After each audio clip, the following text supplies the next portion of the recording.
Well, I'd like to start with, can we talk about the origins of SETI, how the idea came about, and the beginning of SETI? Well, the beginning of SETI is officially 1959, when Phil Morrison and Giuseppe Cacconi published a paper in the journal Nature that suggested that the hydrogen frequency would be a good thing to listen on for signs of somebody else's technology. And independently, Frank Drake was thinking about this same question and had just gone to work at the National Radio Astronomy Observatory in Green Bank, West Virginia, and he was able to build a narrow band receiver to use for a SETI search, as long as, and he got permission to do that as long as the equipment afterwards could be used for traditional astronomy. And so in the spring of 1960, Frank did the actual first observation of 2 nearby stars, hoping to find evidence of someone's technology. Now, was that Project Ozma? That was Project Ozma, and it lasted for something like maybe 400 hours total. And Frank did get a signal. So Frank has gone through the experience that most of the rest of us now have, unfortunately, because the signal he got was some of our own technology, not an extraterrestrial technology, but he ended up having to develop a protocol for figuring out whether the signal was actually coming from the star or from the local neighborhood. Yeah, tell me the name of that and what that protocol was about. There was a way of computing the odds of finding intelligent life. Well, Frank actually, slightly later at Green Bank, held a meeting. It was sponsored by the National Academy of Sciences, and it was all about the question of, could we detect evidence of extraterrestrial intelligence? Frank made up an agenda for the meeting. He started to think about what were the factors that would influence the probability of success. And that agenda actually turned into an equation, which is named the Drake equation in Frank's honor. It's fairly well known, and it starts with thinking about the number of stars which might be suitable hosts for planets that could give rise to life and intelligence and technology. And so you start with the stars, and then you add on probabilities. So of all the planetary systems out there, that how many Earth-like planets might be in a system, and what fraction of those Earth-like planets might life start on, and what fraction of those life starts might produce intelligence, and of that intelligence, what fraction would develop a technology. And finally, you end up with the factor, which is the biggest unknown in the equation, and that is, what fraction of the age of the Milky Way galaxy does a technological civilization survive? Or at least the technology, how long does that keep working? And that is the biggest unknown, the biggest guess that anyone could make. And so the Drake equation's a wonderful way to organize our ignorance, but it's not really something you can use to calculate anything.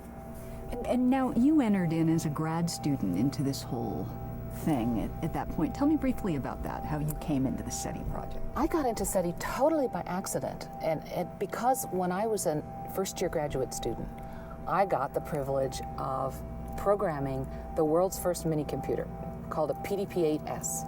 Great new, wonderful device, except that there was no language, there was no programming language. So in order to make this computer do anything, you had to set all the ones and zeros. You had to actually program it in octal. And it could do 11 things. It could add, subtract, it could look up something in a memory. And I learned to do that. And many years later, when I finally got about ready to leave graduate school, that computer was given as surplus equipment to Stu Boyer, an astronomer who had come up with a very clever idea about piggybacking on the 85-foot telescope, which was here at Hat Creek at that time. And he said, well, radio astronomers are looking at the sky all the time, so if we could just take a little of their data, they'll never miss it. And in fact, it's true. In radio astronomy, you can amplify it up again. So we'll take a little of the radio data and we'll analyze it for intelligent signals rather than astrophysical signals. this great, clever idea. Lots of time on the sky for very little cost. But he had no money at all. So he was begging and borrowing equipment. This old computer was given to him, and he said, what do I do with this? How do I use it? And someone suggested that I was still around and I might remember how to program it. And so Stu came. He gave me something called the Cyclops Report, an engineering study that had been done at NASA about how to detect extraterrestrial intelligence. And I read the Cyclops Report. I read it cover to cover in one night. I was so enthralled by the idea that I lived in the first generation ever of human beings that could try and answer the "are we alone?" question by doing an experiment rather than just asking the priests and the philosophers what they believed. And that seems so important and so special that, yes, I helped Stu program that old computer and get the Serendip system, first generation, running here at Hat Creek, and I was just hooked. It would seem to me, here's an opportunity to work on the biggest question ever. Why would you do anything else? What is it about, what was really useful about the Serendip? The idea of Serendip, which, let me see, I made up the acronym, I think I can recall it. It's the search for extraterrestrial radio emission from nearby intelligent developed populations. Something like that. Nearby, well, anyway, you get the idea. It's pretty tortured. But it is a great idea because it doesn't require that the telescope be used only for SETI. And again, the Allen Telescope Array is the ultimate kind of Serendip project. It's commensal observing. So it's not you use the telescope or I use the telescope. It's that we all use the telescope at the same time. So piggyback is one term. So a radio astronomy observing program's going on, I just use their data for some other purpose. But commensal's really the right term. That means eating out of the same dish. There's no host, there's no parasite, but everybody benefits equally. And so you benefited because this is sort of the first time you had full access to the sky. The great thing about Serendip was lots of time on the sky. And you didn't get to choose where to look or what frequency, but what the heck? I mean, we really don't know exactly where to look or at what frequency. And so it was a wonderful way to have a lot of time. Right, but you couldn't control the scopes. So that was one of the shortfalls of Serendip. Certainly. Serendip looked where the radio astronomers wanted to look. It was a single dish, and so that wasn't a very big part of the sky. An 85-foot dish doesn't see much of the sky at any one time. But it was sky, and it was at radio frequencies that were of interest, and so we got to take data. We got to start looking as opposed to just thinking about it. And one of our people we work with sort of compares it to sort of you guys were the scientists that were couch surfing for a while as you got the ability to have your own scopes. You also been sort of the black sheep in some ways of astronomers over time. Would you say? I have a problem with the black sheep comparison in terms of the astronomical community. There have been lots of people who've said, that's a wonderful avocation, but I wouldn't do it as a vocation full-time, personally. But most of the astronomical community is cheering us on. And we have had, since the 1960s, the first of the decadal reviews that astronomy and astrophysics conducts on itself. SETI has always been recommended, not as a great, huge project, but as something that's worth a small investment because its payoff could be so great. And that's the National Academy of Sciences, right? That's the best seal of approval you can get from the scientific community. So I think we're good there. It's the public, it's the politicians that have a problem with the little green man kind of specter. And so after 1993, when Congress terminated the funding for NASA's project on SETI, we were really the four-letter S word that you couldn't say in headquarters anymore. That was kind of a dark time. That was a miserable time. It was almost exactly 1 year to the day after we had turned on our detection equipment in the DSN telescopes and at Arecibo, and suddenly it was all over. We had started a 10-year program, and one senator was able to terminate it all. Because you didn't have results, so, I mean, and in 40 years you haven't had results yet. Why keep trying? Oh, 40 years. Think of that in cosmic terms. I mean, our galaxy's 10 billion years old. Our star's 5 billion years old. This planet is 4.5 billion years old. 40 years needs to be put in the context of how big the universe is, how enormous this cosmic haystack is that we're trying to search through. And so we've just begun. How big is that haystack?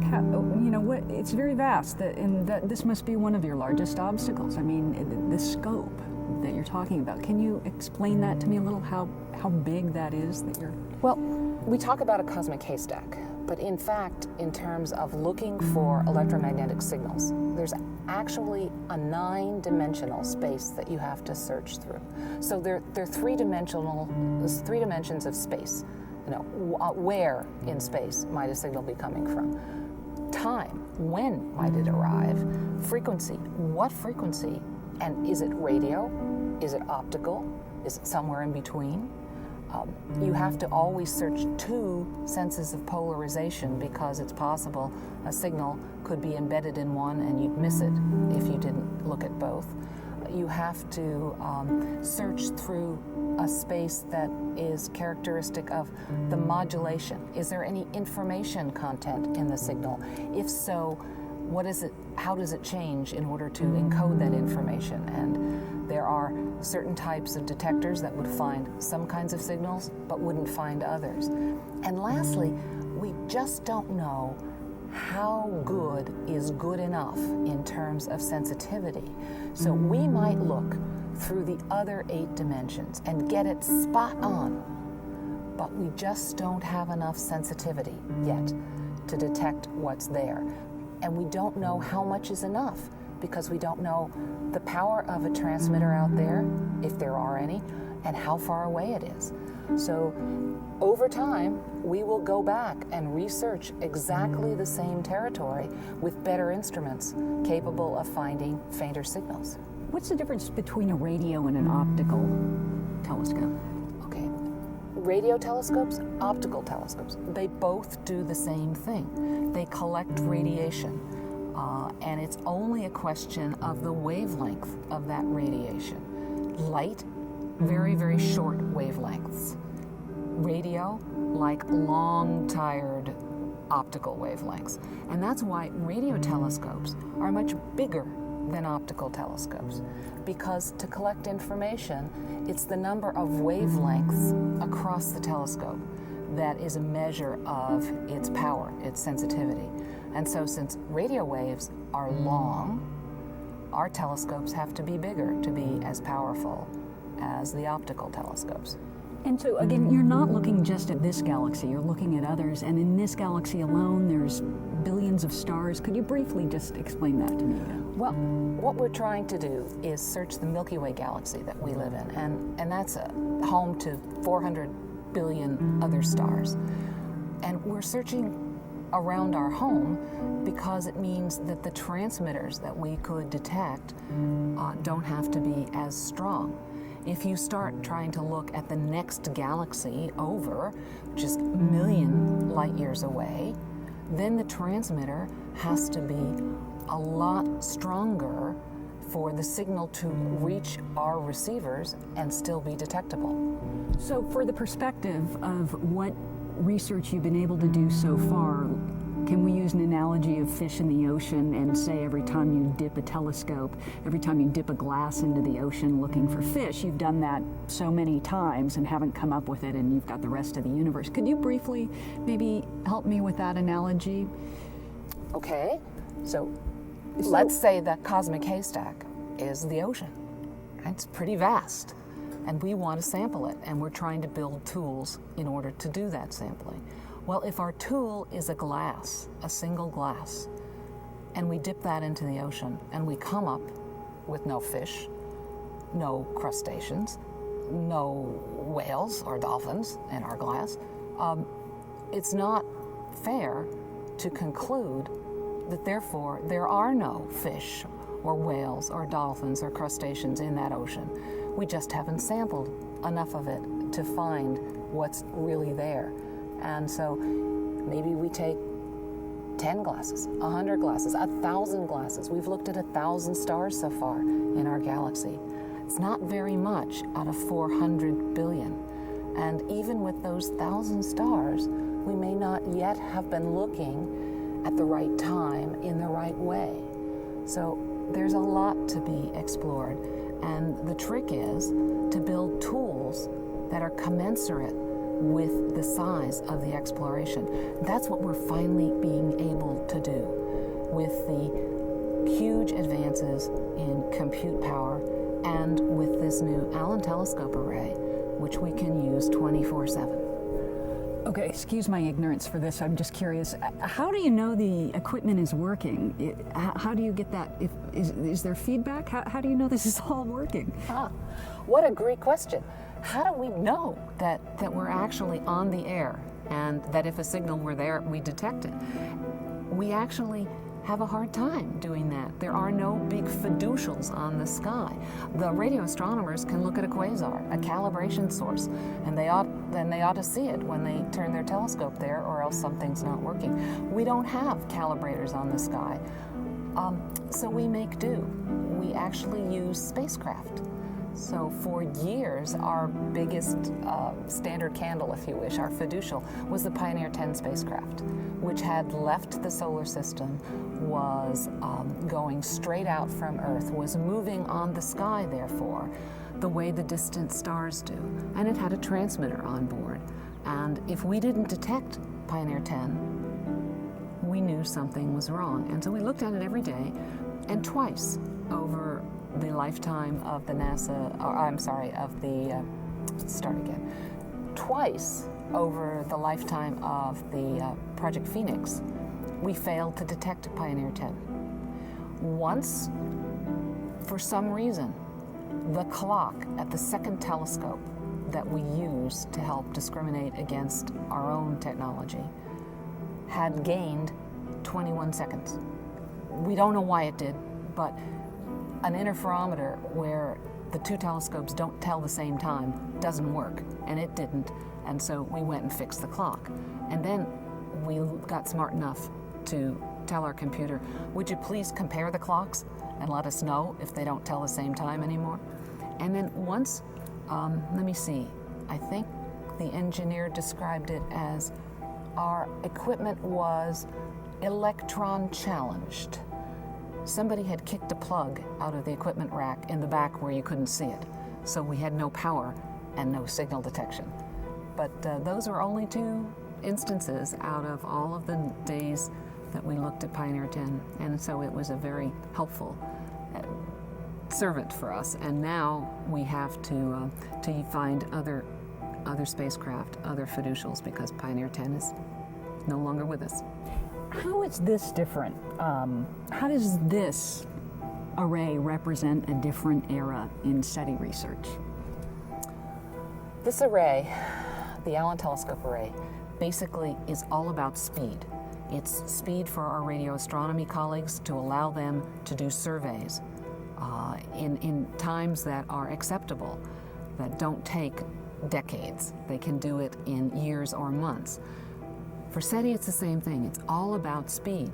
We can multiplex our signal processing and our searching. We can look at more than one star at once.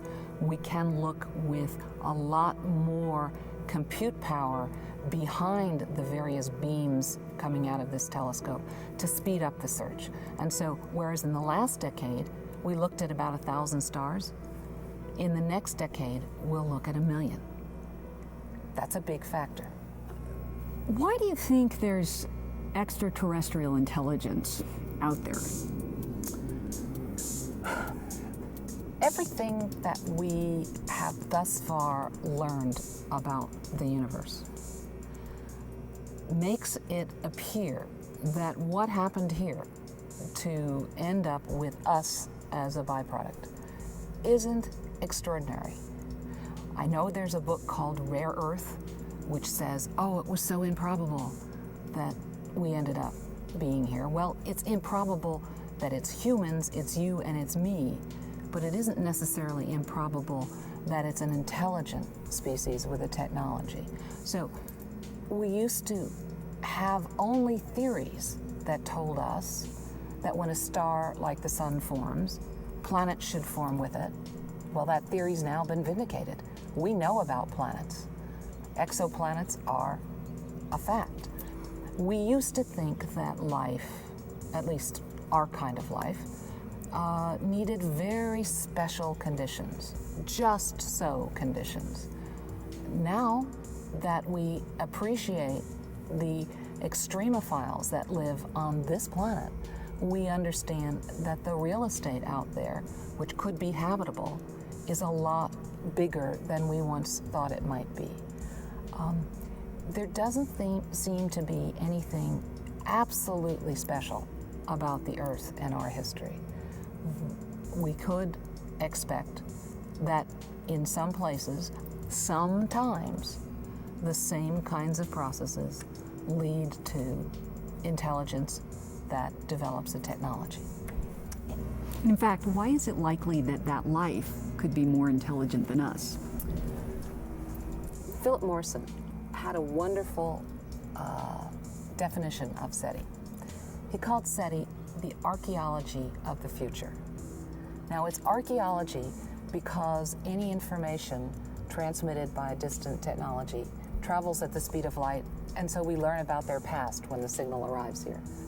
But it's archaeology of the future because any signal that we can detect, that is detectable by our emerging technology, will have come from a technology that is statistically much older than ours. And therefore, the act of detecting a signal, that success, tells us that it's possible for us to have a long technical future. Doesn't guarantee that we will, doesn't tell us how to do it, but the statistics argue that a future is possible. Is there motivation to then explore that signal? I mean, it could be generations and generations away from us, even if we had the ability to travel there. And then would there be a planet to send, information back to? I mean, is that sort of a logical next step, or is that's not really what it's about? Or because it's so far away, that's kind of mind-blowing. Okay. So there's a really old question. Are we alone? Humans have been asking it forever. The detection even of a cosmic dial tone, no information, it's just a proof of their existence, answers that question. And so that to me is, the pot of gold at the end of a rainbow, if you wish.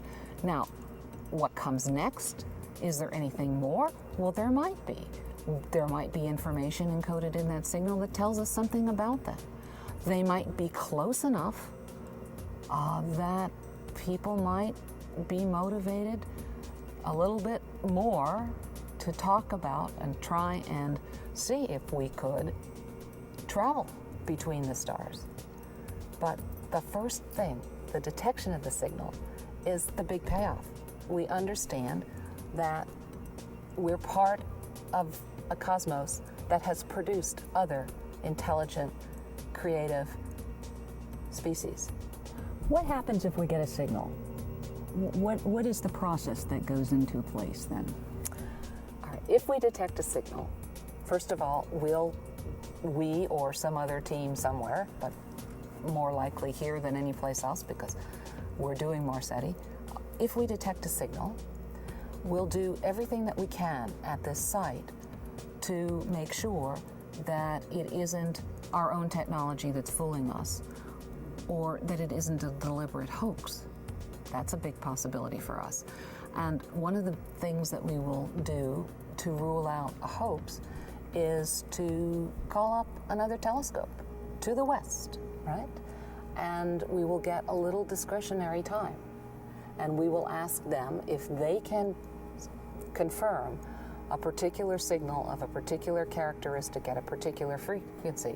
Now, if we can tell them what to look for, they don't need our fancy, sophisticated searching technology. They can use probably a spectrum analyzer.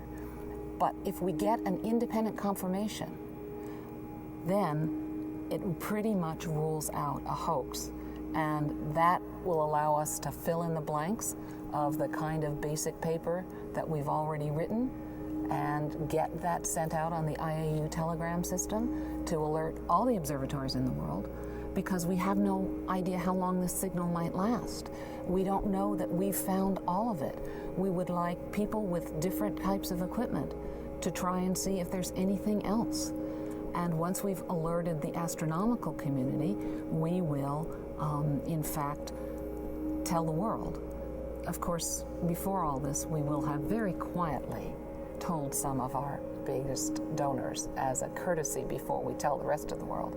But we will tell the world because a signal isn't being sent to the Allen Telescope Array, isn't being sent to California, it's being sent to the planet Earth. And the planet Earth deserves to know about it. Well, after all this, don't you just want to send a message right back? I mean, what if you lose the signal?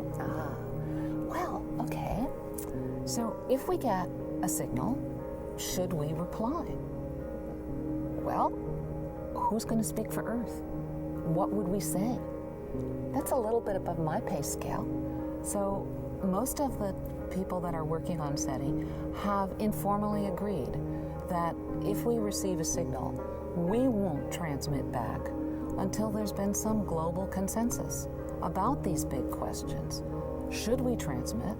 Because some people are likely to say, gee, you know, if you're camping out in the jungle, maybe you shouldn't shout at night because the tigers will come and eat you up. Right? Some people have a fear of the unknown, a fear of the different, and would not want to transmit. Many people would say, yes, we should transmit, and you should tell my story, or describe my religion, or my view of the world, or my country. So there's a lot to be discussed, and that all sounds great. It's this really high road ethically and intellectually. And Freeman Dyson, who's just a marvelous physicist, every time he hears me say this, he just laughs out loud. And he said, Jill, if you ever announce that you've detected a signal and give the description of what it is and where it's coming from, anybody with a transmitter at their disposal is going to get on the horn and shout whatever they want, in spite of your high-minded principles. And then he chuckles and he says, and wouldn't that be just about the best characterization of 21st century Earth in an unorganized cacophony? So that brings up the question, could somebody be watching us? I suppose so. Well, we've been modifying our environment for billions of years. We started by oxygenating the atmosphere.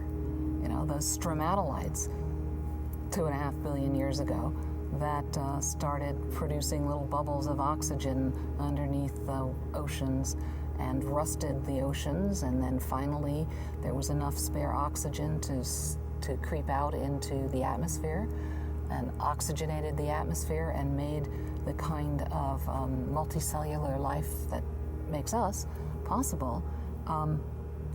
That is a profound change from that sense that anyone at a distance with powerful enough telescopes could sense. In fact, we'd like to have telescopes in orbit that can look at some of these exoplanets that we've discovered and look at their atmospheres to see if the chemistry of those atmospheres looks more like the Earth than Jupiter or Venus. If we can see this disequilibrium chemistry that's due to life on the surface. So our atmosphere now has oxygen in it, and it has methane gas in it. Now, if you're in the lab and put those two gases together, they instantly form water and carbon dioxide. That's happening in our atmosphere all the time. And if there weren't biology on the surface of the planet, our atmosphere would be water and carbon dioxide. But the plants produce oxygen, and the methanogens in the guts of termites and bovine flatulence produces methane. And so we have these two very reactive gases that you can see chemically in the signature of our atmosphere, and that says life. What's our probability of success, do you think?